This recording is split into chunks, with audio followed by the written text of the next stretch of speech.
भाद्रपद मास की कृष्ण पक्ष की षष्ठी तिथि के दिन हरछठ का पर्व मनाया जाता है। पौराणिक मान्यताओं के अनुसार भगवान श्री कृष्ण के बड़े भाई श्री बलराम जी का इसी दिन जन्म हुआ था, इसीलिए इस दिन उनका जन्मोत्सव मनाया जाता है। हल बलराम जी का प्रिय शस्त्र है, इसीलिए उन्हें हलधर और उनकी जयंती के पर्व को हल षष्ठी कहा जाता है।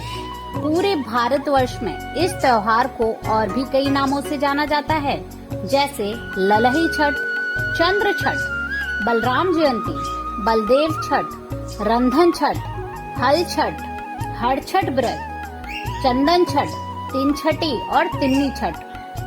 कुछ जगहों पर इस दिन को सीता माता के जन्मदिन के रूप में भी मनाया जाता है। हर छठ का पर्व बलराम जी को समर्पित है। धर्म ग्रंथानुसार बलराम जी शेषनाग जी के अवतार थे।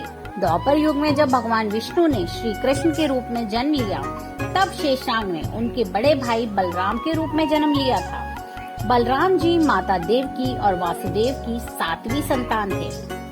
कंस से बचाने के लिए उन्हें संकर्षण विधि द्वारा माता रोहिणी के गर्भ में स्थापित किया गया था। इस प्रकार बलराम जी ने माता रोहिणी के गर्भ से जन्म लिया। बलराम जी का एक नाम संकर्षण भी है। इस वर्ष हरछठ व्रत 5 सितंबर 2023 मंगलवार के दिन किया जाएगा। हरछठ वाले दिन सुबह स्नान आदि से निवृत्त होकर साफ सुथरे वस्त्र धारण करें। फिर पूजा के लिए गोबर लेकर आएं और उससे जमीन लीप कर एक तालाब की आकृति बनाएं। इसके बाद झरबेरी, अमलताश और पलाश की एक एक डाली को बांधकर एक हरछठ बनाएं। उस हरछठ को इस तालाब में झरबेरी, ताश और पलाश की एक एक शाखा बांधकर बनाई गई हरछठ को तालाब में गाड़ दें। इसके बाद इसका पूजन करें। इसकी पूजा में 7 अनाज चढ़ाने की परंपरा है। 7 अनाज में गेहूं, जौ, चना, मूंग, मक्का, धान और अरहर लें। इन 7 अनाजों को चढ़ाने के बाद हरी कजरिया, धूल, होली दहन की राख, होली की आग पर भुने होरा और जौ की बालें अर्पित करें। तालाब में गाड़ी गई हरछठ के पास आभूषण और हल्दी रंग का रंगा हुआ कपड़ा रखें। इसके बाद भैंस के दूध से बने मक्खन से हवन करें। ध्यान रहे, इस दिन गाय की दूध की बनी कोई भी चीज काम में ना लें। हवन के बाद हरछठ की कथा कहें या सुनें। आपको हरछठ की कथा भी बता देते हैं। बहुत समय पहले की बात है। एक गांव में एक ग्वालिन रहा करती थी। वो स्वभाव से बहुत लालची थी। वो हर दिन गांव में दूध, दही, मक्खन बेचने जाती थी। वो ग्वालिन गर्भवती थी और उसके प्रसव का समय पास आ गया था। एक दिन जब वो गांव में दूध, दही बेचने जा रही थी, तो मार्ग में उसके प्रसव की पीड़ा शुरू हो गई। उसने सोचा कि यदि मैं प्रसव के कारण दूध, दही बेचने नहीं जाऊंगी तो ये सब व्यर्थ हो जाएगा। यही सोच के वो आगे बढ़ती रही, परंतु गांव पहुंचने से पहले ही उसके प्रसव हो गया।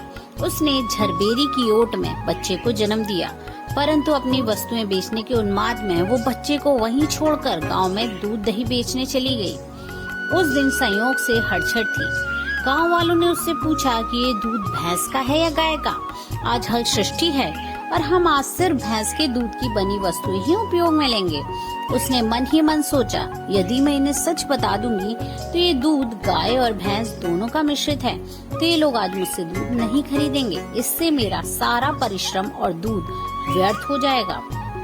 यह सब सोचकर उसने गांव वालों को झूठ बोल दिया कि ये दूध भैंस का ही है।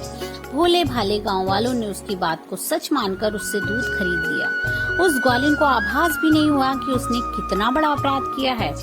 उसके इस पाप कृत्य के फल स्वरूप उसने जिस झारबेरी की ओट में अपने नवजात बच्चे को छोड़ा था, उसके पास के खेत में किसान हल चला रहा था। तभी अचानक उसका बैल बेकाबू होकर दौड़ा और उसके लगे हल का फल बच्चे के पेट में धंस गया। हल के धंसने से वो बालक वहीं मर गया। बच्चे को मरा हुआ देख किसान को बहुत दुख हुआ। किसी को ना पता चले, यही सोचकर उसने उस बच्चे के शरीर के घावों को झरबेरी के कांटों से टाँक दिया और अपने बैलों को वहाँ से लेकर चला गया। जब ग्वालिन दूध बेचकर उस झरबेरी के पास पहुंची तो अपने बच्चे की ऐसी हालत देखकर चीख मार कर रोने लगी। तभी उसे स्मरण हुआ कि आज हल षष्ठी के दिन लोगों को झूठ बोलकर भैंस के स्थान पर गाय और भैंस का मिश्रित दूध देकर उनकी पूजा को खंडित किया है। उसने जो अपराध किया है ये उसी का परिणाम है।